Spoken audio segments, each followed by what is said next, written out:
So President Cyril Ramaphosa has received the credentials of the new U.S. Ambassador to South Africa. Reuben Brigety II was nominated by President Joe Biden. That was back in February this year to take up this post.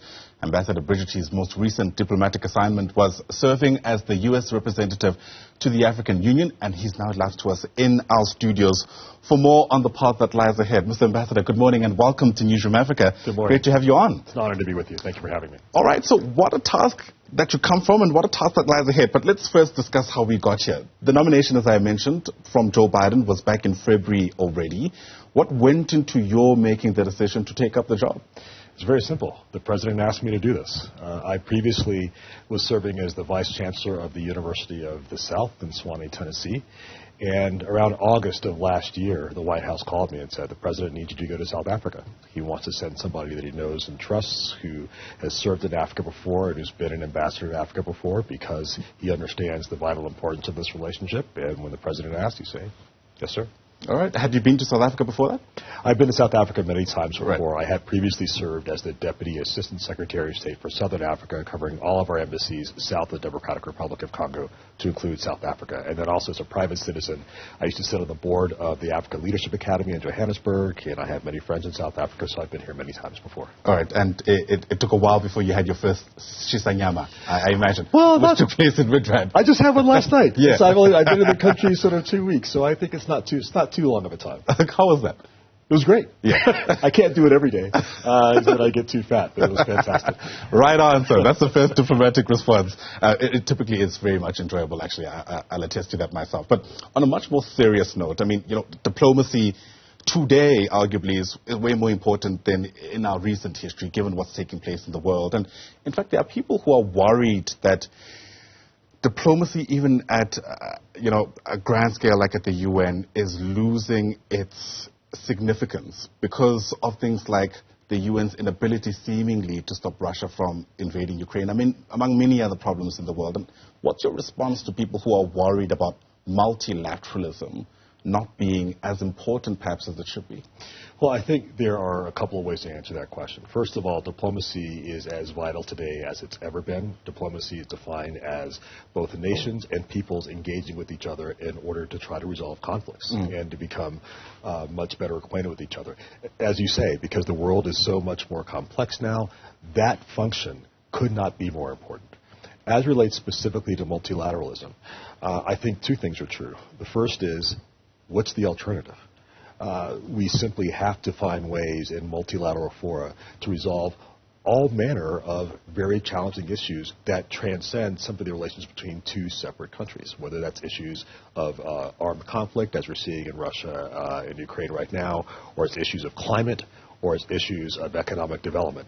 Now, understanding that multilateralism is important, one could also concede that multilateralism has its challenges. Yeah. In fact, the continued existence of these sorts of conflicts suggests that we need to rethink and reform how our multilateral structures are actually serving us, or how they can better serve us as we move into the 21st century. Yeah, and what does bilateral relations, for instance, look like in the context of South Africa's relationship with the U.S., where there are actually really important disagreements around certain things in the world, like what's taking place in Eastern Europe.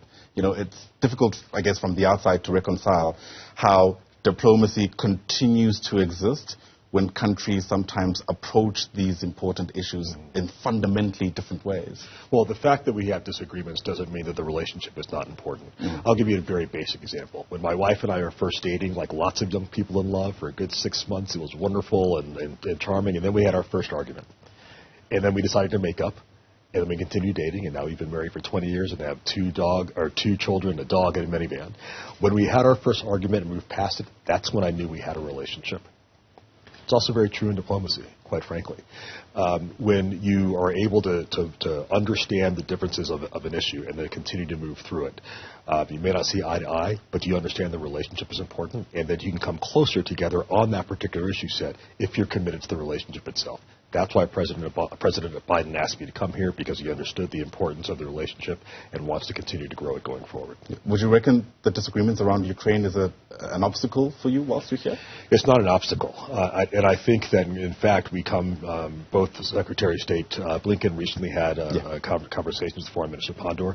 I think it's very clear. Both South Africa and the United States want that war to end. I think we have different approaches about how to do that, but we want the war to end. We want Ukraine to be a sovereign state.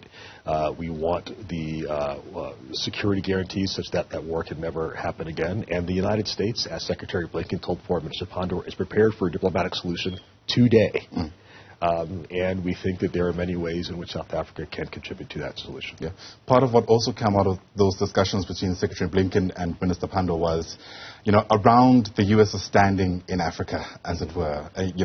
She raised, let's say she flagged, debates around whether or not the conglomerates like the U.S.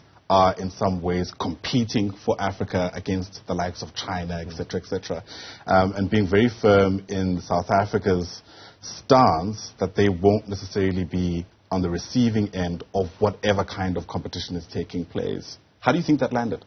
Very well, because we agree with it. We are not in competition with anybody for engagement in Africa. There is no new scramble for Africa. I think that our country, my government, is certainly becoming more and more aware of the possibilities of Africa as we look towards the middle part of the 21st century, the growing youth population on the continent, the significance of Africa not only for its own sake, but for, frankly, the entire world, and crucially the importance of South Africa as a major voice on the continent and as the only African country in the G20 as a major voice beyond. So we have never asked any African country to choose to partner with the United States over anybody else. We simply offer what we offer, and we understand that African countries, as they should, as sovereign nations, will make their own choices for their future. Yeah.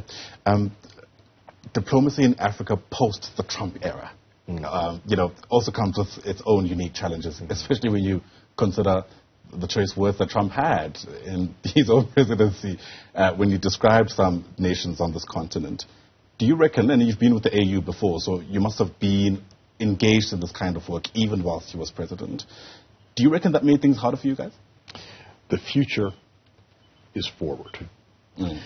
President Biden has made very clear his respect for the peoples of Africa.